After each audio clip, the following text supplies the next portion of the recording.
Hello dear students, आपका अपने YouTube channel all in one पर हार्दिक स्वागत एवं अभिनंदन करता हूं। मैं मयंक शर्मा। जैसा कि आप जानते हैं कि हम फिजिक्स की एक सीरीज लेके चल रहे थे जिसका नाम था बेसिक फंडामेंटल्स टूल्स, जिसमें हमने कुछ टॉपिक्स कवर किए थे और कुछ टॉपिक मैंने बताया था कि आगे भी हम कवर करेंगे। तो आज जो हम टॉपिक कवर करने जा रहे हैं उसका नाम है अवकलन, जिसको हम इंग्लिश में बोलते हैं डिफरेंशिएशन। ये जो टॉपिक है ये फिजिक्स में और मैथ में दोनों में बहुत ही काम में आता है। मैथ में हम इसको थोड़ा ब्रॉड तरीके से पढ़ते हैं क्योंकि ये मैथ की अलग से एक्सरसाइज है, और अवकलन को हम फिजिक्स में केवल हेल्प के लिए पढ़ेंगे कि जिससे कि हमारी डेरिवेशन में हेल्प हो जाए, अगर हमें कोई न्यूमेरिकल करना पड़े उसमें हेल्प हो जाए, या फिर कोई ऐसी टर्म आए जो अवकलन से सॉल्व हो रही हो तो वो सॉल्व हो जाए। क्योंकि एक तरीके से जो फिजिक्स और मैथ हैं दोनों साथ साथ चलती हैं। काफ़ी टर्म फिजिक्स की मैथ में यूज होती हैं, काफ़ी मैथ की टर्म फिजिक्स में यूज होती हैं। तो सबसे जो इम्पोर्टेंट टॉपिक है वो आज स्टार्ट होने वाला है, जिसका नाम मैंने बताया था अवकलन, जिससे बच्चों का भी डर लगता है, थोड़ा टफ भी टॉपिक है, थोड़े सूत्र भी हैं। ये टॉपिक क्लास 11th में भी काम आएगा, 12th में भी काम आएगा, जब तक आपका फिजिक्स रहेगी तब तक काम आएगा। तो हमारी जो सीरीज चल रही थी उसका नाम था basic fundamentals tools. Last video lectures में हमने बात की थी परवलय दीर्घवृत्त के बारे में और घातों के बारे में। उनमें से उस टॉपिक को मैं थोड़ा सा आगे बढ़ाता हुआ चलूंगा और अवकलन 5 या 10 मिनट बाद हम स्टार्ट करेंगे। उससे पहले हम एक द्विपद प्रमेय स्टार्ट करेंगे कि द्विपद प्रमेय होती क्या है। इसको हम बोलते हैं बायोनोमियल थ्योरम। बायोनोमियल थ्योरम होती क्या है, इसका यूज क्या होता है कि जैसे मान के चलो, जैसा कि इसके नाम से स्पष्ट है, द्वि का मतलब दो और पद का मतलब टर्म, इंग्लिश में बोले तो टर्म, कि दो टर्मों को हमें सॉल्व करना है या उसकी हमें पावर खोलनी है या घात खोलनी है, तो हम उसको यूज करते हैं। वो प्रमेय कौन सी होती है, द्विपद। जैसे कि आपने क्लास 10th में दो फॉर्मूला भी पढ़े होंगे, जैसे x प्लस वाई का स्क्वायर और x प्लस वाई का क्यूब। जब हमें ये लगता है कि ये सिर्फ फॉर्मूले हैं, लेकिन ये ओपन किससे हो सकते हैं, बायोनोमियल थ्योरम से, उनका यूज करके हम इनको लिख सकते हैं। अब बनाना कैसे है उसकी बात हम करते हैं आगे। जैसे कि मान के चलते हैं x प्लस वाई, यहाँ पावर कितनी है 2। अगर मैं इस पावर को 2 ना लेकर इस पावर को क्या मान लेता हूँ, n मान लेता हूँ, तब ये फॉर्मूला इसका क्या बनेगा। चलो देखते हैं। बहुत ही इजी है और फिजिक्स में काफी काम में आती है। x प्लस वाई की पावर n, ठीक है। ये एक द्विपद प्रमेय का क्या है, रूप है, जिससे हम सॉल्व करेंगे कि इसका जो फॉर्मूला होता है वो क्या होता है। देखिए x की पावर n, जैसा कि आपने देखिए एक एग्जांपल में लिख देता हूं जिससे कि आपको प्रमेय समझ में आ जाए कि x प्लस वाई का square x square plus 2x y plus y square.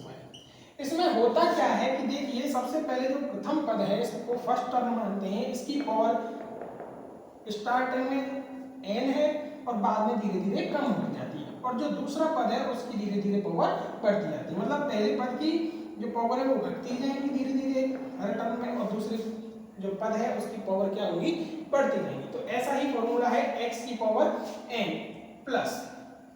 अब बात करें, देखिए इसमें से कम होगी x की पावर n माइनस 1 और y की पावर 1। फिर बात करें x की पावर n माइनस 2 और y की पावर 2, डॉट डॉट डॉट, और लास्ट में क्या आ जाएगा, y की पावर n। ये बातें तो आपको समझ में आ गई होंगी कि देखिए स्टार्टिंग में x की पावर n थी, फिर कम हुई, फिर कम हुई, और लास्ट में आके बहुत ही कम हुई, मतलब 0 हो गई। यहाँ पर y की पावर 0 थी, लेकिन y की पावर 1 हुई, 2 हुई, और y की पावर धीरे धीरे बढ़ती जा रही है। अब बात करते हैं कि इनके आगे जो व्यंजक आएंगे उनको हम कैसे लिखेंगे। तो देखिए यहाँ से स्टार्ट करेंगे n, यहाँ n माइनस 1, और आगे अगर हम लिखते तो n माइनस 1 n माइनस 2। चलिए आपके लिए एक और पद लिख देता हूं मैं, जिससे कि कंफ्यूजन ना हो।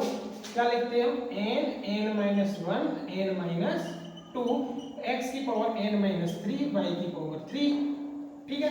अब इनके अपॉन में भी हमें कुछ लिखना है। जैसे यहाँ पर एक पद है तो 1, यहाँ पर है तो 1 गुणा 2 या 2 गुणा 1 लिख सकते हैं, बात एक ही है, और यहाँ पे 1 मल्टीप्लाई 2 मल्टीप्लाई 3।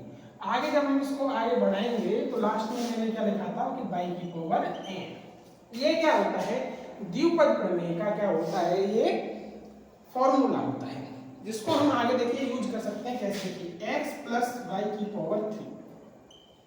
आपको इसका फॉर्मूला पता है, लेकिन मैं ये बोलता हूँ कि हम इसे द्विपद प्रमेय से सॉल्व करते हैं। n की वैल्यू क्या है यहाँ पे 3, तो देखिए x की पावर n मतलब 3 प्लस यहाँ n है तो यहाँ हम 3 लिखेंगे, x की पावर n माइनस 1, x की पावर देखो 3 में से 1 जाएगा तो 2, y की पावर 1 प्लस देखिए यहाँ पे अपॉन में 1 है तो 1 का कोई महत्व नहीं होता, तो लिखेंगे n माइनस 1, तो n कितना है 3 n माइनस 1 अपॉन, तो n की वैल्यू क्या है 3, 1 मल्टीप्लाई 2, जैसा कि इसमें केवल हमें इसमें वैल्यू रखनी है, हमें कोई मतलब नहीं कि क्या फॉर्मूला आएगा वो हमें याद है, वो हम बाद में रीचेक कर लेंगे। 3 माइनस 2 और बाई की पावर 2, ठीक है। अब देखिए यहाँ 3 तक है तो अगली वैल्यू आ जाएगी कि यहाँ पर अगर हम 3 रखेंगे तो 3 की वैल्यू 0, या फिर इसको रख लीजिए, देखिए n की वैल्यू कितनी है सर 3 है, 3 माइनस 1 है, 3 माइनस 2 है, x की पावर 3 माइनस 3 बाई की पावर 3 अपॉन 1 2 3, इसके बाद तो बनेगा नहीं क्योंकि n की हाईएस्ट वैल्यू कितनी है 3। देखिए क्या होगा, x की power 3 plus 3x square by की पावर 1 है तो इसका मतलब y plus 3 into 2 upon 1 into 2 2 आएगा। x की पावर देखिए यहाँ पर 3 माइनस 2 1, तो x लिख सकते हैं, y की पावर 2 प्लस यहाँ देखिए 3 2 और 1, तो तीनों यहाँ से काट देंगे, देखिए 3 इसको क्या ले सकते हैं 2 और 1, ये तीनों भी मल्टीप्लाई में नीचे भी सेम टर्म में कट जाएंगे, 3 माइनस 3 x की पावर 0। मैंने लास्ट वीडियो लेक्चर में बताया कि अगर किसी की पावर 0 हो तो उसकी वैल्यू कितनी आती है 1, तो लास्ट में क्या बचा y की पावर क्यूब। तो फॉर्मूला क्या होगा देखो, x cube plus 3x square y plus 2 से 2 cancel, 3xy square plus y cube. ये किससे ओपन किया हमने, बायनोमियल थ्योरम से, तो ये हमारे बहुत ही यूज में है। इसके बाद मैं बात करूं इसके अगले स्टेटमेंट की, बायनोमियल थ्योरम की, आप इसको देख सकते हैं, x प्लस वाई की पावर 4 भी ओपन कर सकते हैं, चेक कर सकते हैं कि क्या ये होती है।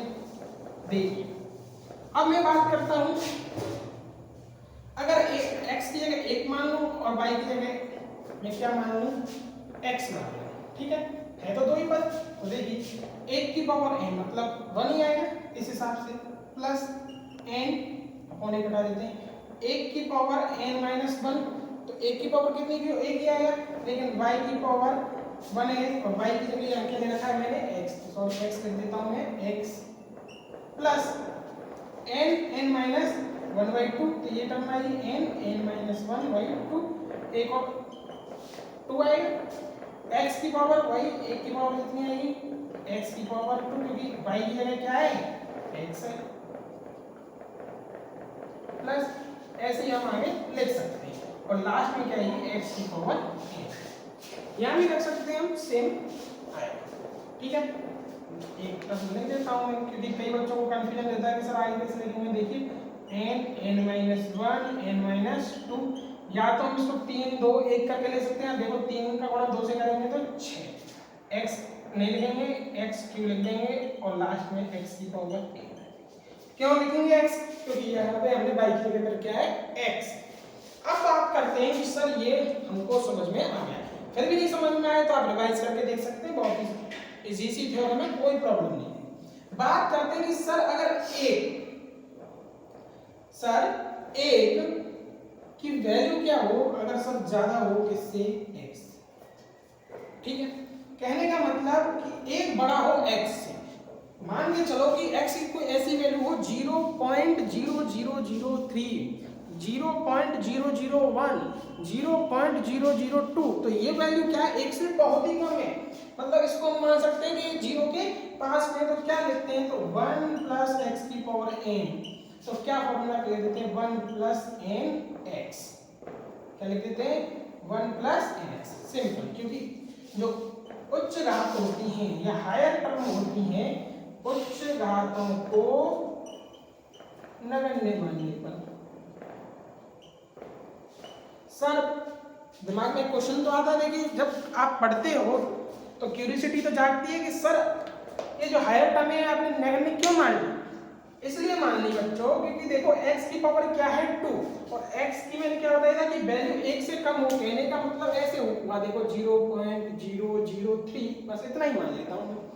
अब इसका क्या है स्क्वायर, इसका स्क्वायर करके देखिए आप क्या होगा 0.003 गुणा 0.003 यही होगा ना। अगर मैं करूंगा देखो 3 गुणा 9 से करूंगा और 1 2 3 1 2 3 तो देखो 1 2 3 4 5 पॉइंट यहाँ लगेगा। तो ये जो वैल्यू है ये तो 0.003 से और भी कम हो गई। इसमें इसको अगर x में जोड़ेंगे घटाएंगे तो ज्यादा फर्क नहीं पड़ेगा। मान के चलो कि 100 रुपये और उसमें से 0.0009 पैसे खर्च हो जाए तो 100 रुपये में कोई फर्क पड़ेगा कि नहीं पड़ेगा। इसीलिए हायर टर्म को नगण्य मान लिया जाता है। कई बार क्या होता है क्लास में सर जब क्वेश्चन कराते हैं या न्यूमेरिकल्स कराते हैं तो क्या होता है कि वो लिख देते हैं कि उच्च घातों में नगण्य, पर कई बच्चों को ये नहीं पता होता कि हम उच्च घातों को आखिरकार नगण्य क्यों मान रहे हैं। उसका रीजन ये है कि देखिए यहाँ तो स्क्वायर है, आगे क्या है क्यूब, मतलब इसका गुणा 3 बार होगा, 3 बार होगा तो कितने बार पॉइंट लग जाएगा, अभी 6 संख्याओं के बाद लग रहा है, फिर 9 संख्याओं के बाद पॉइंट लगे, इसलिए ये बहुत ही जीरो के पास चला जाएगा। ये तो मैंने काफी बड़ी टर्म ले लिया, अगर इसमें एक और पॉइंट बढ़ा दो तो देखिए कितना पास पहुंच जाएगा ये जीरो के। इसीलिए उच्च घातों को क्या मान लेते हैं नगण्य मान लेते हैं। मेन फॉर्मूला क्या बन जाता है 1 प्लस x की power n, 1 plus n x। इसका यूज क्या करते हैं सर, देखिए यूज भी बता देते हैं।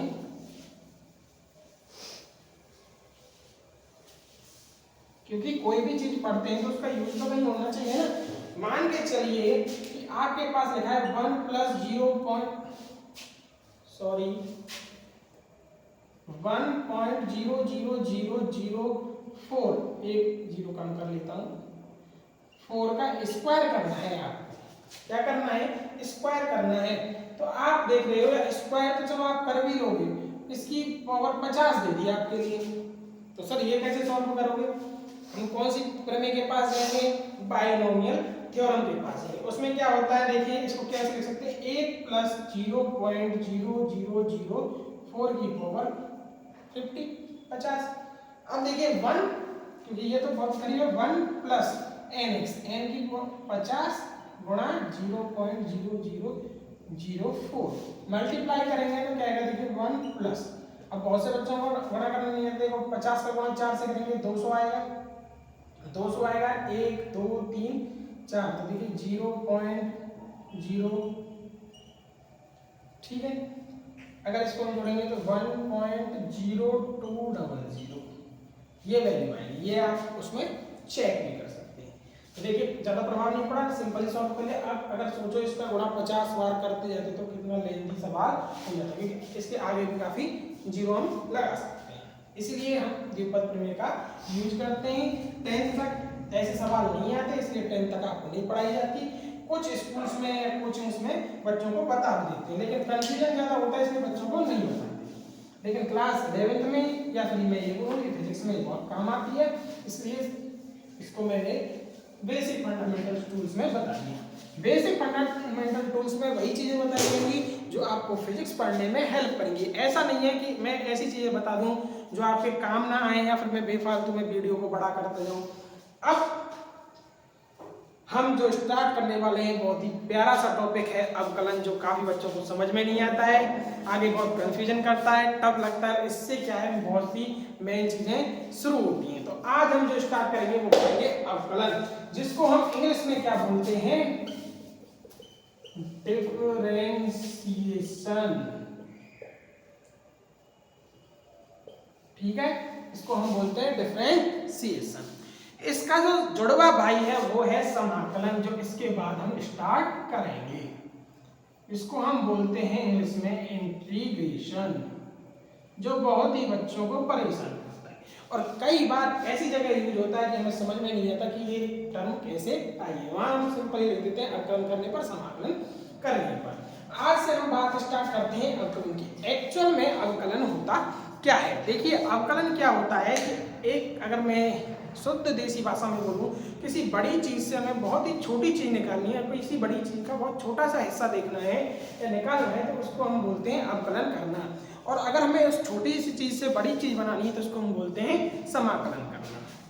बात करते हैं कि अवकलन एक्चुअल में अवकलन होता क्या है। एक्चुअल में अवकलन क्या होता है, देखिए क्लास 11th में और 12th में जब आप आएंगे तो दो तरह की वैल्यू होती हैं। एक वैल्यू होती है एवरेज वैल्यू और एक वैल्यू होती है इंस्टेंटेनियस वैल्यू। दोनों में अंतर क्या होता है कि जैसे मान के चलिए, मैं आपको एक एग्जांपल देता हूं कि आपको अपने घर से करीब 60 किलोमीटर दूर जाना है और आपको समय लगता है 1 घंटा। तो अगर आपको पूछा जाए कि आपकी एवरेज वेलोसिटी क्या है, तो आप बताएंगे कि हम 60 किलोमीटर प्रति घंटे की स्पीड से गए थे, क्योंकि हमने टोटल निकाली। लेकिन हो सकता है कि आप रास्ते में कहीं आपने गाड़ी 30 की स्पीड में चलाई हो, कहीं 90 की स्पीड में चलाई हो, कहीं 80 की में चलाई हो, कहीं 110 की में चलाई हो, कहीं 10 की, कहीं आपको जाम मिला हो, कहीं आपको रोड क्लियर मिला हो कहीं। लेकिन आपकी जो एवरेज स्पीड जो निकल के आई वो क्या है, 60 किलोमीटर। लेकिन अगर मैं आपको पूछूं कहीं रास्ते में कि जैसे आपने स्टार्टिंग की 1 बजे, ठीक है, घर से निकले, तो मैं अगर आपको पूछूं कि 1:25 पर आपकी स्पीड क्या थी, तो वो क्या हो गई, तात्क्षणिक। हिंदी में बोलते हैं उसको तात्क्षणिक, ठीक है। उस टाइम स्पीड क्या थी हमारी, तो हम बोलेंगे सर 65 भी हो सकती है, 60 भी हो सकती है, तो वो एक वैल्यू हो जाएगी जो उसी टाइम पे होगी। जैसे गाड़ी का जो ओडोमीटर होता है, स्पीडोमीटर होता है, वो इंस्टेंटेनियस वैल्यू को दिखाता है। जैसे हम रास्ते में कहीं चल रहे हैं, अचानक पूछ लिया जाए कि कितनी स्पीड चल रही है, तो हम बोलते हैं कि 70 पे गाड़ी चल रही है, 75 पे गाड़ी, तो वो क्या हुई, इंस्टेंटेनियस वैल्यू, तात्क्षणिक तो वैल्यू हुई। उसी को हम निकालने के लिए हम क्या करते हैं, किसी भी जो टर्म है उसका क्या करते हैं, अवकलन करते हैं, ठीक है। तो अब समाकलन की हम बात करते हैं। देखिए दोनों के बारे में थोड़ा थोड़ा सा बता देता हूं कि मान के चलो ये x है, ये y है।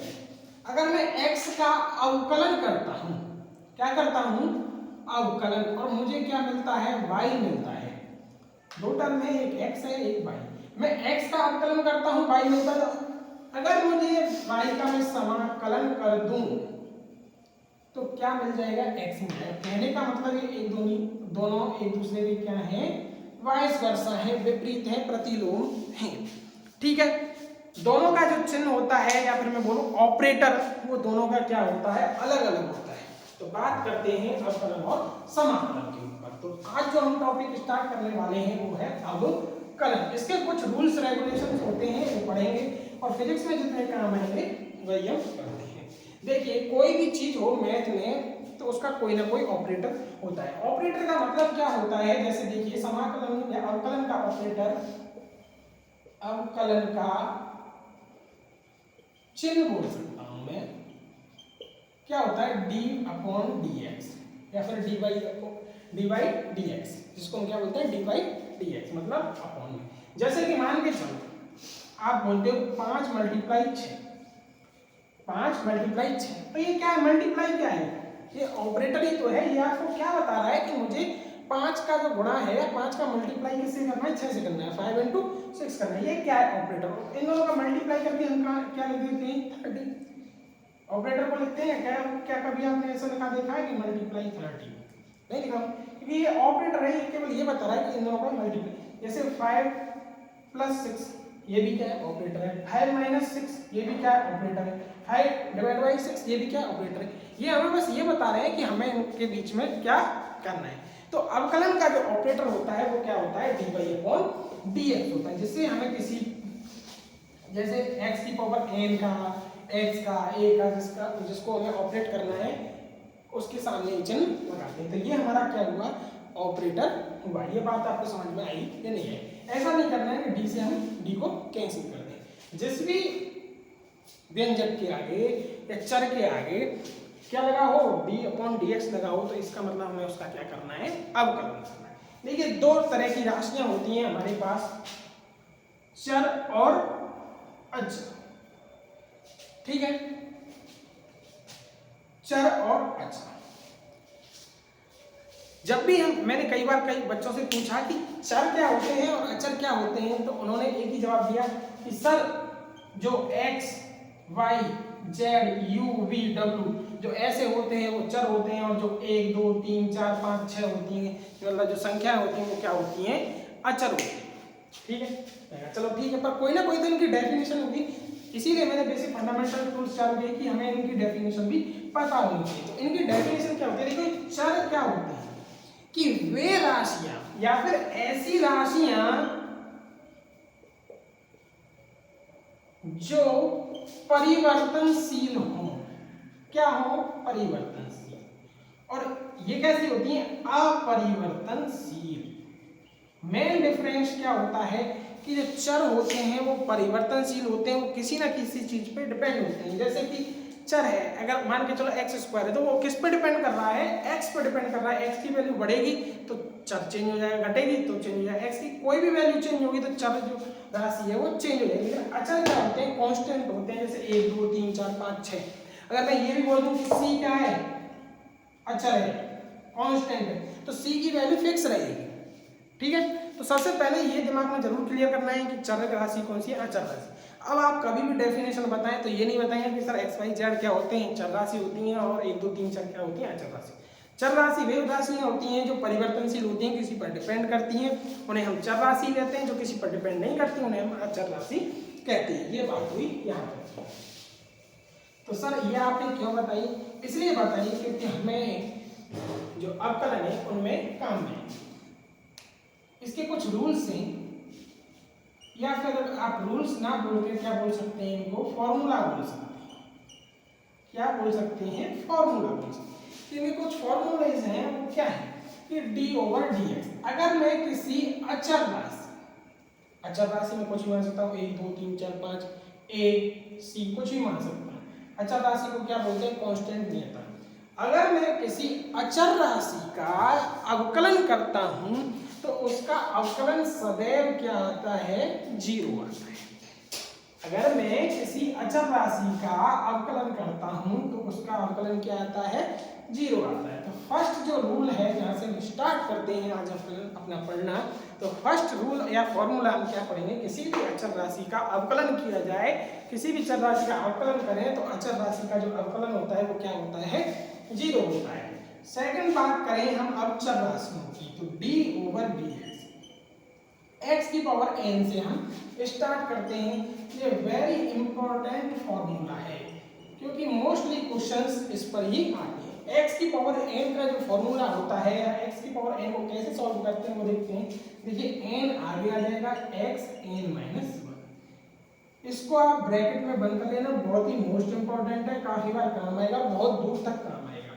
ठीक है, तो x की पावर n ये क्या है? एक चर राशि है। चर राशि क्यों है? क्योंकि ये किस पे डिपेंड कर रही है? x की वैल्यू पे।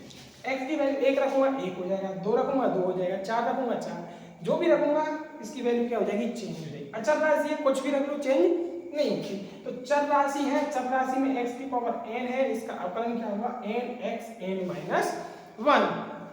एग्जाम्पल में आपको साथ ही साथ बताता चलूंगा, जिससे क्या है आपको फॉर्मूले भी क्लियर हो जाएंगे। क्योंकि कई बार क्या होता है कि पहले फॉर्मूले दिखा दिए जाते हैं, फिर एग्जाम्पल कराते हैं, बच्चे कंफ्यूजन हो जाते हैं कि कौन सा फॉर्मूला इसमें लगाना है। एग्जाम्पल एक देखते हैं, कोई भी एग्जाम्पल ले सकते हैं। एक सिंपल सा एग्जाम्पल ले लेता हूँ मैं, x की पावर 2 का या x की पावर 3 का।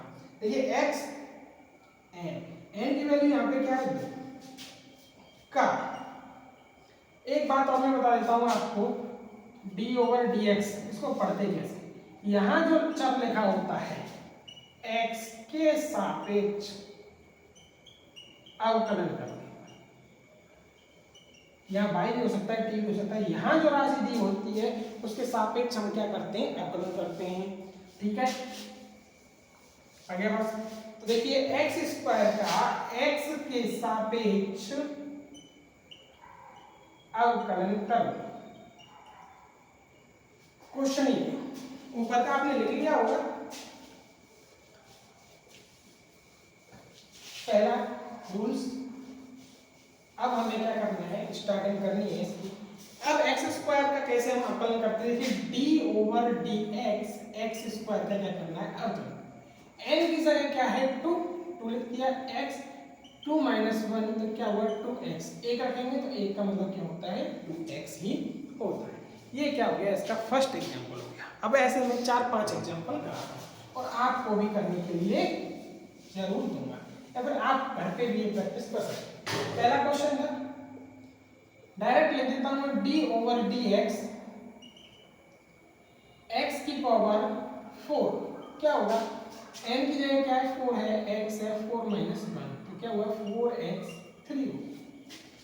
एक और example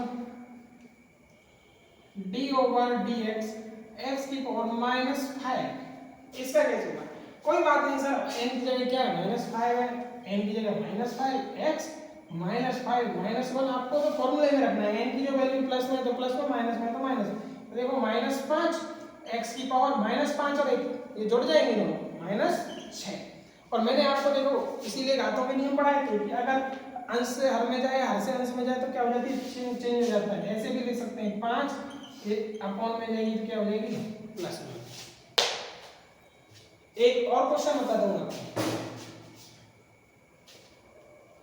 d over dx under root x। Under root x का मतलब क्या होगा? देखो d ओवर, कुछ बच्चे क्या है ऐसे चिन्हों को देख के घबरा जाते हैं, तो कुछ नहीं करना, सिंपल x की पावर 1/2 ऐसे लिख सकते हैं। अब यहाँ n की वैल्यू क्या होगी 1/2 x 1/2 माइनस 1, सिंपल ही फॉर्मूले में रखना है। तो क्या है 1/2 x, अब 1/2 प्लस ये किसमें माइनस में, देखो सॉल्व करना नहीं आया, देखो 1/2 माइनस 1 एलसीएम लेंगे 2, 1 माइनस 2 माइनस 1/2 माइनस 1/2, मैंने वही बताया 1/2 x की पावर 1/2। और क्या ले सकते हैं 1/2 under root x। Under root x का क्या होता है 1/2 अंडर रूट x। माइनस में होगा तब भी, अगर जैसे इसको नीचे लिखते हैं 1 अपॉन अंडर रूट x, वो आप करना, एक क्वेश्चन आपके लिए यही होगा, इसको आप करना, क्या आंसर आएगा कल की वीडियो में डिस्कस करेंगे। एक क्वेश्चन और कि देखो घातों के नियम इसमें यूज हो रहे हैं या नहीं हो रहे, तो ऐसे ही हम टॉपिक पढ़ाएंगे जिनमें आगे नियम यूज होते हैं। छठवां question d over dx x की पावर 1, इसका क्या होगा? x की पावर 1 है तो n की वैल्यू 1 होगी, तो 1 x की पावर n माइनस 1 1 माइनस 1 तो x की पावर 0। और मैंने आपको बताया था इसलिए कि अगर किसी की भी घात 0 हो तो उसका मतलब उसकी वैल्यू कितनी आती है 1 आती है। तो बच्चों यहाँ पे लिख देंगे 1 लिख देंगे। ये आपको समझ में आया या नहीं? आई थिंक ये आपको समझ में आया। आप घर पे और भी क्वेश्चंस कर सकते हैं। अब बात करते हैं formula number 3। Formula number 3 I think आपको जो अवकलन है वो समझ में आ रहा होगा, वीडियो देखने में भी आनंद आ रहा होगा। जैसे मैं मेहनत कर रहा हूँ या फिर मैं पूरी कोशिश कर रहा हूँ आपकी समझ में, ऐसे ही आपको भी पूरी मेहनत और लगन से वीडियो देखनी है। अब देखिए d ओवर dx, एक कोई कांस्टेंट हो a और उसके साथ लिखा हो x की पावर n, तो क्या होता है? देखिए a है, ये अचर राशि है, यहाँ मैं मेंशन कर देता हूँ a क्या है, एक अचर राशि है, या फिर ब्रैकेट में लिख देता हूँ नियतांक। तो क्या होगा? देखो a तो सेम आई जाएगा, यहाँ 0 नहीं हुआ क्योंकि ये x के मल्टीपल है, अगर सिंपल होता तो 0 होता। और वही फॉर्मूला n x की power n minus 1, simple. Example बता दो सर। बिल्कुल, d ओवर dx 5x4 क्या होगा? देखिए 5 मल्टीप्लाई 4 x की पावर 4 माइनस 1, तो 5 गुणा 4 x की पावर 3, और 5 का 4 से करेंगे तो हमारे हिसाब से 20 मिलेगा, 20x। सिंपल ही आप देख सकते हो, कोई दिक्कत नहीं। अगली फॉर्मूले की तरफ बात करते हैं। छोटे छोटे से फॉर्मूले हैं, छोटे छोटे से एग्जाम्पल हैं, आसानी से कर सकते हो, कोई प्रॉब्लम नहीं है। 4th नंबर का हम देखते हैं कि अगर dy dx एक दे रखा होता है log x, log x का क्या होता है 1/x। सिंपल डायरेक्ट यही टर्म है कि log x का क्या होता है। एक नेक्स्ट फॉर्मूला होता है e की पावर x, इसका भी सिंपल e की पावर x ही होता है। यहाँ तक आपको समझ में आए होंगे। इसके बाद हम बात करेंगे अगर दो टर्म है या चर राशि है, वो प्लस में दे रखी हो, माइनस में दे रखी हो, गुणा में दे रखी, भाग में दे रखी, तो कैसे यूज करते हैं। उससे जस्ट पढ़ने से पहले आज मैं आपको ट्रिग्नोमेट्री फॉर्मूला भी पढ़ाऊंगा। कि ट्रिग्नोमेट्री फॉर्मूला के अवकलन क्या होते हैं, क्योंकि फिजिक्स में सबसे ज्यादा जो काम में आएंगे, सबसे ज्यादा जो कंफ्यूजन होगा वो इन्हीं में होगा कि ट्रिग्नोमेट्री का साइन का क्या होता है, कॉस का क्या होता है, कॉट का क्या होता है, टेन का क्या होता है। ठीक है, और आपको याद करने की ट्रिक भी बताऊंगा। तो पहले मैं 6 के 6 लिखता हूँ। देखिए साइड 5 से 6 3 नंबर का फॉर्मूला होगा, आप देख लेंगे d/dx sin x। 6 के 6 में आपको लिख लेता हूँ पहले, फिर आपको बताऊंगा भी कि कैसे याद करने। d/dx 10x। ठीक है, 8 9 नंबर का d/dx 10 का उल्टा क्या होता है, cot x। d/dx इस cot के बाद sec x कैसे भी ले सकते हो, पर एक क्रम है जो बना हुआ है, लिख लेते हैं, उसमें क्या लिखा है। पढ़ने तो हमें 6 के 6 हैं। मोस्टली जो फिजिक्स में काम आते हैं वो ये दो आते हैं, इनको इंपॉर्टेंट लिख लेना, वेरी इंपॉर्टेंट लिख लेना। और ये क्या है, इंपॉर्टेंट। 10 का भी कहीं कहीं का मतलब ये तीनों तो मुझे शायद ही कहीं करना है, पर अभी याद होनी चाहिए। मैथ वाले बच्चों को तो याद करने क्योंकि मैथ में तो 6 आएंगे। कई बार क्या 3 ही बताते हैं कुछ जो फिजिक्स वाले टीचर होते हैं, पर मैं 6 से बता देता हूँ कि हाँ कुछ ज़्यादा ही पढ़ रहे हैं, कोई कम तो पढ़ नहीं रहे। देखिए साइन का क्या होता है, साइन का होता है सर cos x। cos का क्या होगा सर sin x। tan का क्या होता है sec स्क्वायर x। अभी फॉर्मूला से कुछ बच्चे कमेंट करने लगेंगे कि सर गलत है। अभी देखो आप, cot का क्या होता है cosec स्क्वायर x, sec का क्या होता है sec x tan x, और cosec स्क्वायर x का क्या होता है cosec x cot x।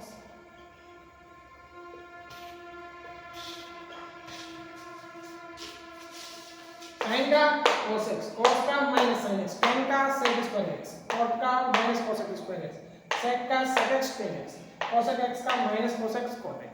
इस तरह ये माइनस प्लस का चक्कर है, ये हमें याद कैसे होंगे।